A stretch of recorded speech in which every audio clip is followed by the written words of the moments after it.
అల్లు అర్జున్ వ్యవహారం దాని మీద కూడా మాట్లాడింది ముఖ్యమంత్రి. ఇవాళ మాకు మైక్ అడిగితే ఇయ్యడు.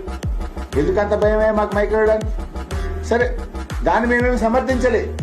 అక్కడ ఒక మహిళ చనిపోవడం అది బాధాకరం, విచారకరం. దాన్ని కూడా బీఆర్ఎస్ పార్టీ ఖండిస్తా ఉంది. నువ్వు ఇంత మాట్లాడుతున్నావు కదా, మరి చట్టం ఇవాళ కాంగ్రెస్ పార్టీకో రేవంత్ రెడ్డికి చుట్టమైందా? నీ సొంత ఊరు కొండారెడ్డిపల్లిలో సాయిరెడ్డి అని మాజీ సర్పంచ్ నీ తమ్ముళ్ల వల్లనే ఆత్మహత్య చేసుకుంటున్నా, నీ తమ్ముళ్ల వేధింపుల వల్ల చనిపోతున్నాను సూసైడ్ లెటర్ రాస్తే నీ తమ్ముడిని ఎందుకు అరెస్ట్ చేయవని నేను అడుగుతా ఉన్నా. నీ తమ్ముడికో రూలు, ప్రజలకో రూలు ఉంటుందా? నీ ప్రభుత్వం అన్నం పెట్ట చేత కాకపోతే విషాహారం తిని శైలజ అనే అమ్మాయి 10-12 రోజులు నిమ్స్ ఆసుపత్రిలో చావుతో కొట్టుమిట్టాడి పోరాడి శ్వాస విడిచింది.